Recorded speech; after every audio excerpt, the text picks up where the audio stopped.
আসসালামু আলাইকুম। গল্পের নাম দুইজনাতেই। লেখনীতে অলকানন্দা ঐন্দ্রী। পর্ব ৭। দিতির মনটা ফুরফুরে। সাক্ষ্য এহসানকে না করতে পেরে বেশ ভালো রকমেরই খুশি। কি ভেবেছে? দিতির অনুভূতি আছে বলে দিতি নেচে নেচে রাজি হয়ে যাবে?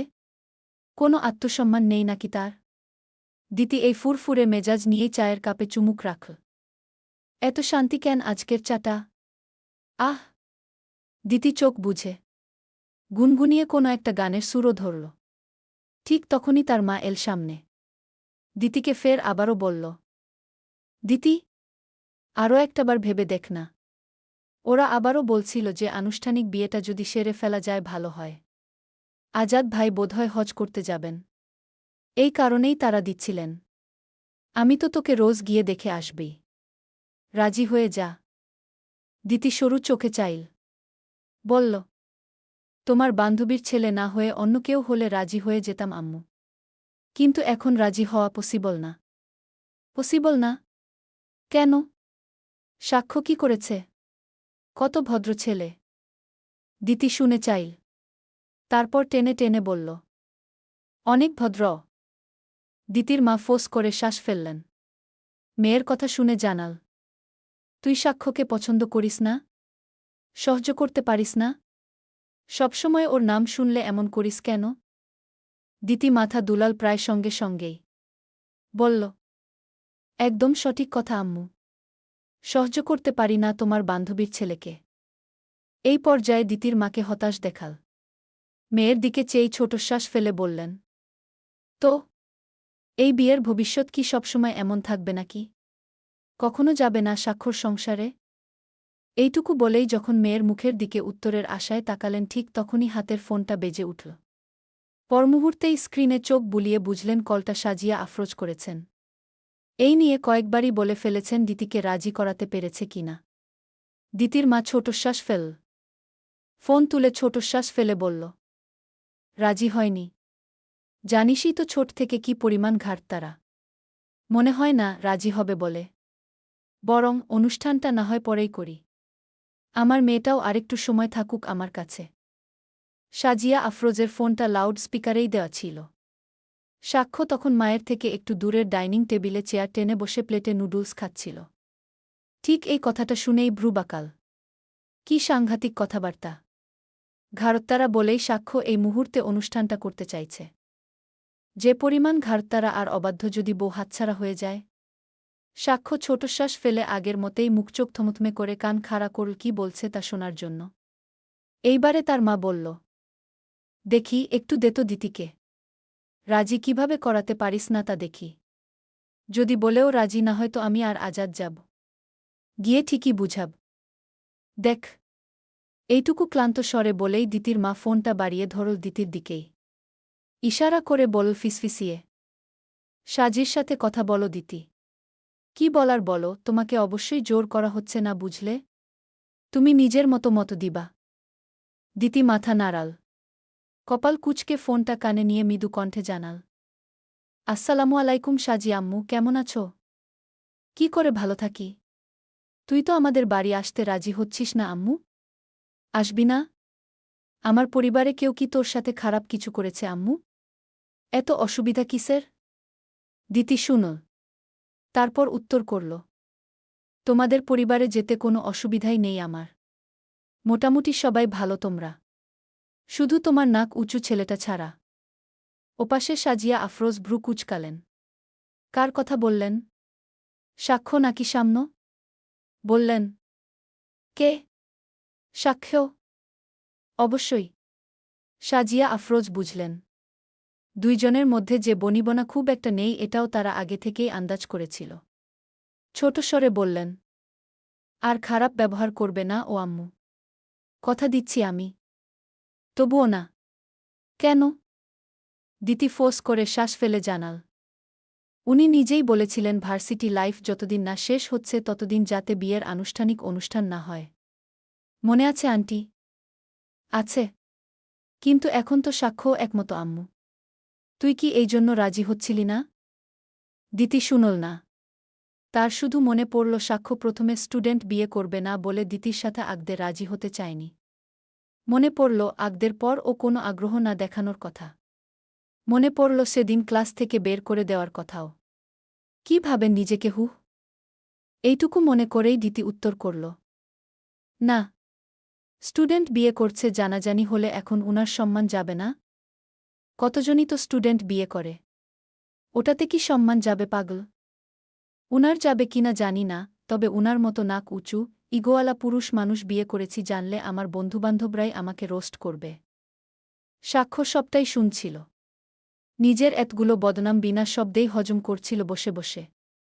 অবশেষে পারল না। উঠে এসে দাঁড়াল মায়েরই পাশে। অতঃপর ফোনটা ছিনিয়ে নিয়ে নিজের কানের কাছে ধরে ভরাট গলায় বলে উঠল, এক্সকিউজ মি, কে নাক উঁচু? কে এই গোয়ালা পুরুষ মানুষ? কণ্ঠটা পরিচিত। দিতির চিনতে খুব একটা অসুবিধে হল না। এতক্ষণ বেশ আরামেই নিশ্চিন্তায় বসে বসে বদনাম করলেও এবার শুকনো ঢোক গিল। যদিও ভয় পায় না সে, কিন্তু যার বদনাম করছে তারই সম্মুখে এতক্ষণ এসব বকে যাচ্ছিল। বলল, কে? সাক্ষ্য গম্ভীর গলায় প্রশ্ন ছুড়ল। কার সম্পর্কে কথা বলছিলেন? দিতি একটু অপ্রস্তুত হরেও কাটিয়ে নিল। গলায় কনফিডেন্সের ছাপ রেখেই বলে উঠল, যার সাথেই বলি।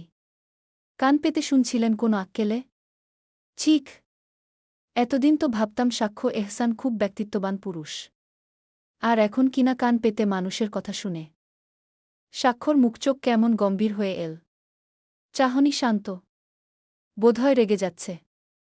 গলা শক্ত করে বলল, মিসেস দিতিকা তাসনিম। কি? বড্ড বাড়াবাড়ি করছেন। সহ্য হচ্ছে না একদম। দিতি ফুঁসে উঠে যেন। দ্রুতই বলল, সহ্য করতে বলেছে কে? আমি বলেছি। আপনি বললেই যে সহ্য করব ভাবেন কি করে? সাক্ষর মা সাজিয়া আফরোজ এতক্ষণ দুইজনের ঝগড়া দেখছিলেন তাজ্জব হয়ে। তার শান্তশিষ্ট ছেলেটা ঝগড়াও পারে এহেন ধারণা তার আজই জন্মাল। এর আগে কখনো দেখেনি সাক্ষ্যকে এমন কারোর কথায় কথায় পাল্টা জবাবা দিয়ে ঝগড়া করতে।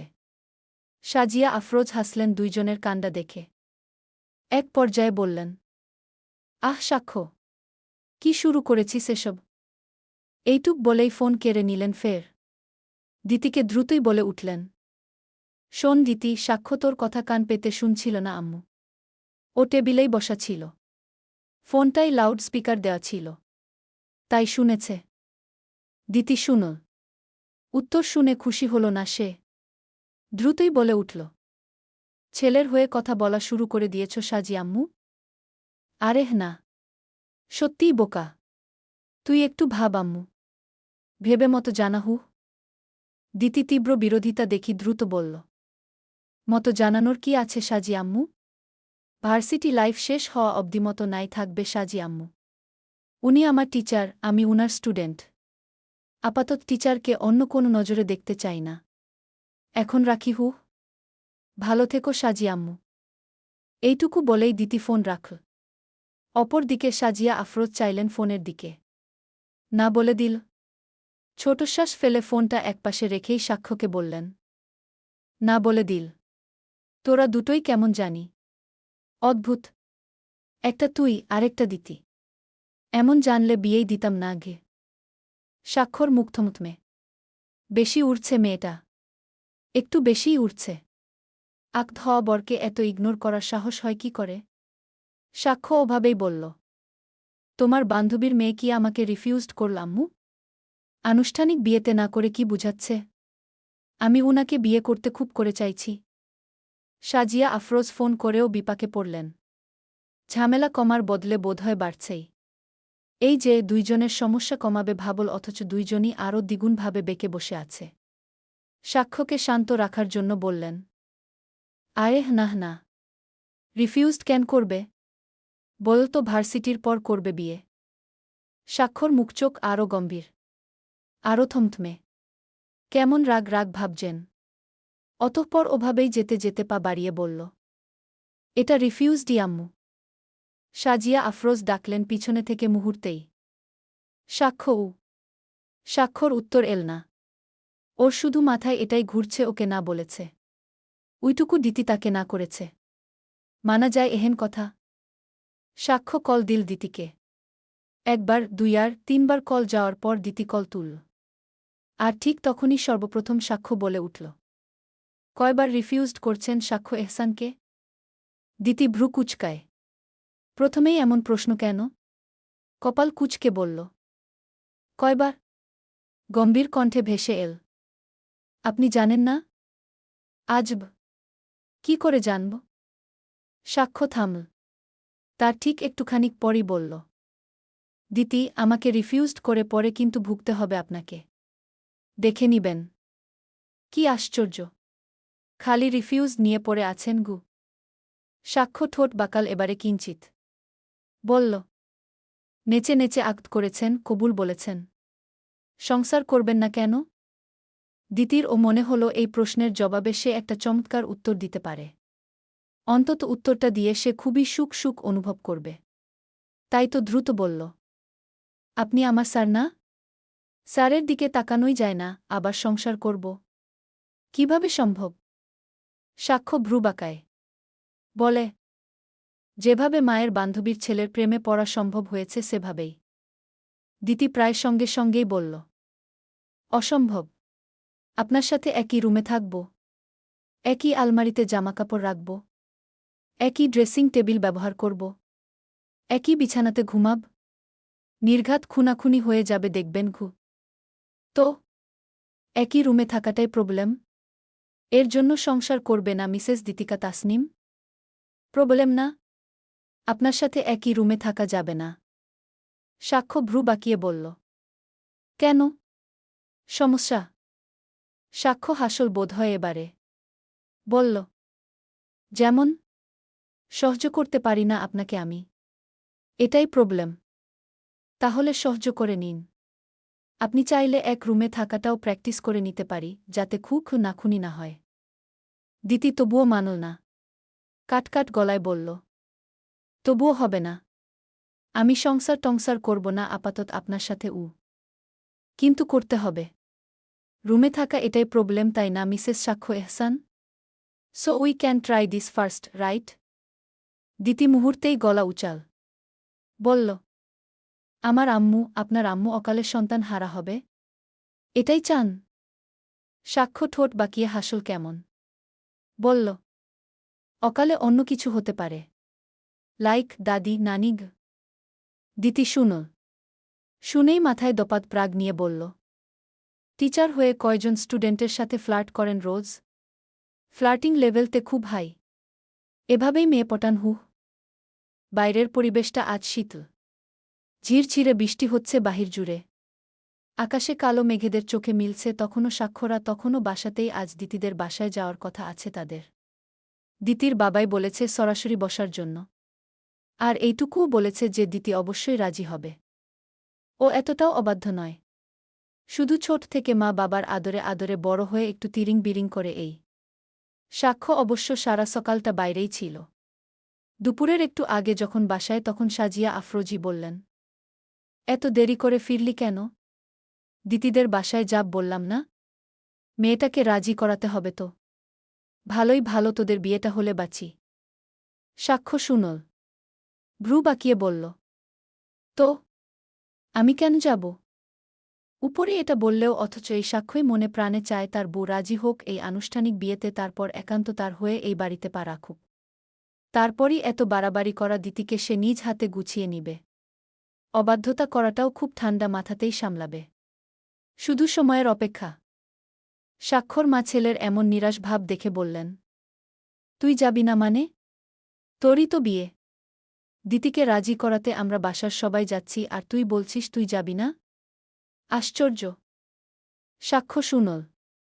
সাথে সাথেই ভ্রু বাঁকিয়ে বলল। তোমার বান্ধবীর মেয়েকে বিয়েতে রাজি করানোর জন্য আবার পুরো পরিবার নিয়ে ওই বাসায় যেতে হবে? বাব্বাহ! তোমার বান্ধবীর মেয়ে তো পুরোই ভিআইপি পার্সন আম্মু। সাজিয়া আফরোজ ছেলের কথা শুনে পিঠে মার বসালেন সঙ্গে সঙ্গেই। বললেন। দূর সাক্ষ্য! মেয়েটাকে কেন এমন করিস কি জানি। কি শত্রুতা তোর ওইটুকু মেয়ের সাথে? ইটুকু? তো কতটুকু? ওর এত বুঝবুদ্ধি আছে নাকি? মা বাবার আদরে বড় হয়েছে বলেই তো এখনও বাচ্চাদের মতো রাগ জেদ করে। সাক্ষ্য শুনল। পা বাড়াতে বাড়াতে বলে গেল, ওহ, জানতাম না অনার্স 2 বর্ষের একটা মেয়েকে শিশু বলে আম্মু। এখন তো ভয়ে আছি। বাল্যবিবাহ করে ফেললাম না তো। বাসার বাকি সবাই তৈরি হলেও তৈরি হয়নি কেবল সাক্ষ্য আর সাম্যই সাক্ষ্য না হয় দেরিতে এল। কিন্তু সাম্য কি করছিল এতক্ষণ এই নিয়েই বকাঝকা করছিলেন সাজিয়া আফরোজ। সাম্য তখন মুখ ধুয়ে বেরিয়ে আসল সাজিয়া আফরোজ ঠিক তখনই কথার সাথে তুলনা করে বলে উঠলেন, কথাও তো তোমার বয়সী। দেখো গিয়ে মেয়ে হয়েও কত তাড়াতাড়ি রেডি হয়ে বসে আছে মেয়েটা। আর তুমি এখনও রেডি হওনি। কতক্ষণ লাগবে তোমার সাম্য মায়ের এরূপ কথা মানতেই পারল না যেন। সবসময় কথার এত প্রশংসা কেন? কেন? বিরক্ত লাগে তার। অসহ্য হয়ে এবারে শুধাল, ওর যে এত প্রশংসা করো, ও কি করছে জানো কি করেছে? সাম্য যেন সুযোগটা পেল এতক্ষণে এতদিনে। মুহূর্তেই নিজের ফোনটা নিয়ে সেদিনকার ছবিগুলো দেখাল মাকে। অতঃপর নিজের ভাবটা বজায় রেখে বলল, দেখো তোমার আদরের মেয়ে কি করেছে। অন্য ছেলের সাথে বসে বসে কথা বলছিল, গল্প করছিল। তোমার কি মনে হয় স্বাভাবিক লক্ষণ এসব? নির্ঘাত দেখো গিয়ে কোনোদিন তোমাদের নাক মুখ ডুবিয়ে পালিয়ে যাবে ওই ছেলের সাথে। সাম্যর কথা বলার ধরনটা একদমই পাড়ার মহিলাদের মতো শোনাল, যেন ইচ্ছে করেই কান ভাঙাচ্ছে। নিজের ছেলের এহেন রূপে হতাশ হওয়া উচিত কিনা বুঝলেন সাজিয়া আফরোজ, তবে বললেন, কে এটা? কি করেছে কথা? এক ছেলের সাথে কি করছে জিজ্ঞেস করো। আমাদের পরিবারে কেউ এখনো প্রেম করল না, ও প্রেম করার সাহস পায় কিভাবে? আব্বুকে আমি আজই বলব বুঝলে। কি বলবি? সাম্য বেশ আয়েশিভাবেই বলল, ওর এসব কীর্তির কথা। আমার বেলায় হল নির্ঘাত এতক্ষণে পিঠের চামড়া উঠিয়ে নিত আব্বু। অথচ ও কি করছে? মেডিকেলে চান্স পেয়েছে বলে মাথায় তুলে নাচো আরও। ফল এমনই হবে। তুই জানিস তো। বেশি বকিস। ও কাউকে পছন্দ করলে সর্বপ্রথম আমাদেরই বলত। সাম্য মায়ের এমন উদাসীনতা মানতে পারল না যেন। প্রমাণ হিসেবে এবার দিল আরও একটা কাগজের টুকরো, যেটা সাম্য আরও 5-6 মাস আগে কথার রুমের কোণে পেয়েছিল দুমড়ে মুছড়ে অবস্থায়। বলল, দেখো দেখো তুমি আম্মু। এখন ওর বিচার করবে না সাজিয়া আফরোজ চাইলেন সরু চোখে। গুটি গুটি অক্ষরে লেখা, ইমোশন। আমার ভুল হয়েছিল কি? একজন মানুষের প্রতি অনুভূতি জমানোটাও ভুল, তাই না? ভুলই তো। এইটুকু লিখে আবার কেটে ফেলা হয়েছে। বোধহয় পরবর্তীতে ছিঁড়ে দুমড়ে মুছড়ে ফেলেও দিয়েছিল। ভাগ্যক্রমে তা এসেছিল সাম্যর হাতে। সাজিয়া আফরোজ ছোটশ্বাস ফেললেন। আপাতত ছেলেকে চুপ করিয়ে তৈরি হতে বলে বাইরে গেলেন। ঈশানের আম্মুর সাথে দিতির আম্মুর পরিচয়টা এই তো ঘণ্টা দুয়েকের। এ বিল্ডিংয়ে ঈশানদের কোনো এক আত্মীয়ের নতুন বাসা নিয়েছে নাকি? তাই তো ঈশান সহই এসেছিল। তারপর এদিক দিয়ে দিতিদের বাসা জেনেই এসেছিল একটু ঘুরে যেতে। কিন্তু এসেই শুনল দিতি নেই। বেরিয়েছে একটু। এদিকে দিতিরা মা সাক্ষরা আসব বলেই ব্যস্ত ছিল। আবার ঈশানদের সাথেও কথা বলতে হচ্ছিল সেই। ঠিক সেই মুহূর্তেই সাক্ষরা এল সবাই। সাক্ষ্য এসেই দরজায় দাঁড়াতেই এক পলক দেখল ঈশানকে।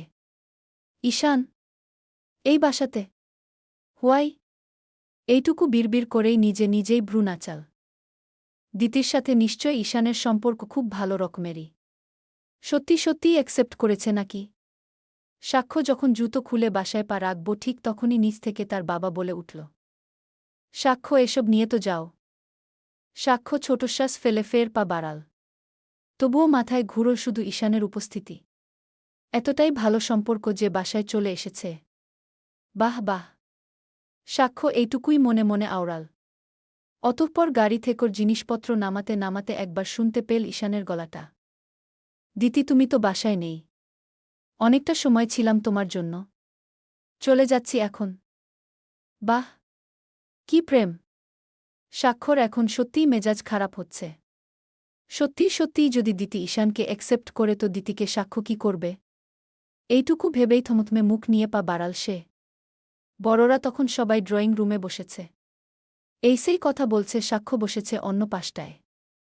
দিতির মা তখনই বলল, সাক্ষ্য তোমাদের আক্ত হয়েছে। একটা সম্পর্কে তো জড়িয়েছ। সম্পর্কটা স্বাভাবিক করে নাও আব্বু।